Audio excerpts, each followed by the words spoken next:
I remember how I was beyond excited when I opened Elden Ring for the first time and saw the main screen menu with its glorious soundtrack. The expectations were there, and oh boy did this game lived up and went beyond them. The whole journey from beginning to the end was truly something amazing.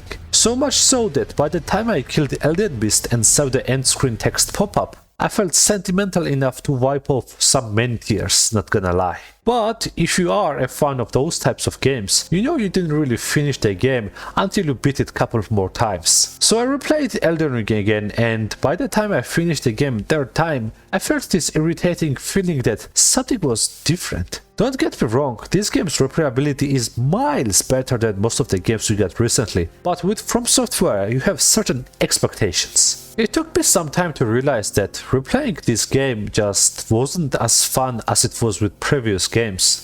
After carefully thinking through it, I came up with 4 main reasons why Elden Ring's replayability falls short compared to the other titles, mainly its predecessor, Dark Souls 3. I will quickly drop a small disclaimer here that these reasons that I will list here are primarily problems I have while replaying the game. Playing and exploring Elden Ring for the first time is exciting, and the game is certainly worth your money for that first time amazing experience the game gives you. Speaking of my problems with the game, reason number 1, open world and map design. Diving into the beautiful and content-rich world of the Elden Ring is a blast for the newcomers. However, it quickly loses its uniqueness in the New Game Plus. Once you have been and explored every inch of the world, going through it over and over again just to reach some boss can be a certain pain in us for some of us, mainly me. I really like fighting Lich Dragon Fortisax and Astel Naturaborn of the Void, but the work I have to do just to reach them is just too tedious. While on the other hand, the DLC bosses of Dark Souls 3, who are arguably the strongest bosses within the game, can be accessed mid-game with fairly easy layout of the map, which gets you to them really quickly and easily. Elden Ring is sadly not like that. Take Malenia, Blade of Miquella for example. First, you have to find 2 parts of the secret medallion. One is fairly easy to get at the beginning of the game, while the other requires going all the way to the top of the map to fight another secret boss and get second part of the medallion there. Then you go back to the lift, use medallion there, and go into the secret snow area where you can't see shit because of the snow, and from there you have to reach another maze. Find secret entrance there, light 3 candles where 1-shot 1-kill unseen assassin and 3 eagle-eyed snipers are gunning down for you. Go down to the helix tree, which is infested with ants that specifically try to push you off the tree instead of attacking you just to fuck with you. Then you have to go back all the way to another rescue in the tree sentinel boss fight, unlock new area, go through the shitstorm there, and only then you can fight Malenia. Do you see what I mean?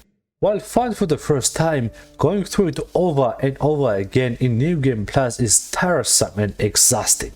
Reason number 2 is exploration. I would honestly pair this up with the first reason, but in the end I decided to talk about it separately. Like I said, exploring and uncovering secret dungeons and areas for the first time is exciting, but it quickly loses its charm while replaying the game. Honestly speaking, after experiencing all of the dungeons, you don't have to visit them all over again unless you are looking for some specific spell or the item.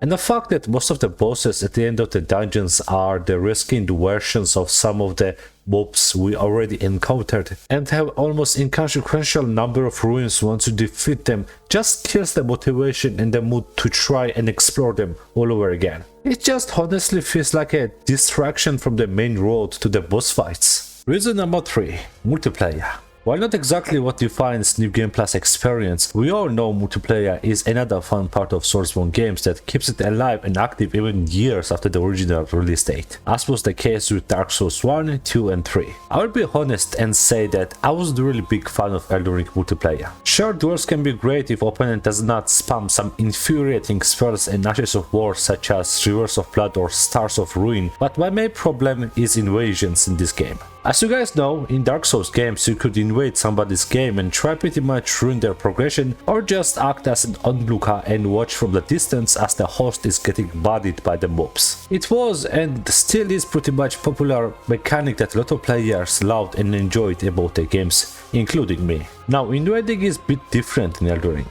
You can only invade players that are playing co-op. This pretty much means that every time you invade someone, you gotta be ready to get ganked non-stop by 2 or 3 players, which can be infuriating if not kinda unfair most of the times. As a guy who loved invading, this change they introduced here completely killed my desire to invade anyone, and therefore turns into another reason why I dropped Elden Ring faster than the other Souls games.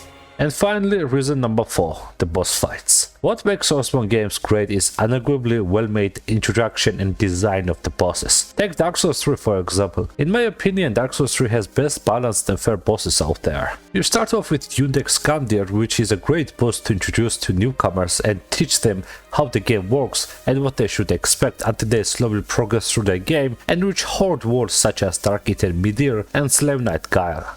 And even then, those two, who are arguably the toughest bosses within the game, have well-balanced attack patterns where you can spot openings in between attacks and take a chance to get the hit in until you finally win. Elden Ring bosses on the other hand have almost no opening. Almost all of them have insane number of combos in their arsenal or just wide area attacks that hit you no matter how careful you are. The main reason why they are like this is because they are balanced around the idea that player is using summonable spirits. While that's great for the newcomers, for the players like me who usually like to fight bosses solo, it's a living nightmare. Malenia is a full difficult boss fight of the game and arguably the whole Soulsborne franchise. She two-shots you most of the time no matter what level your Viga is, constantly spams her combos with almost no opening, and some of her attacks are almost unavoidable death sentence. It's not a matter of getting good because she's just mechanically difficult for the sake of being difficult. I fought her head-on with no summoned spirits 3 times in 3 separate runs, which took more than 40 tries each to beat her.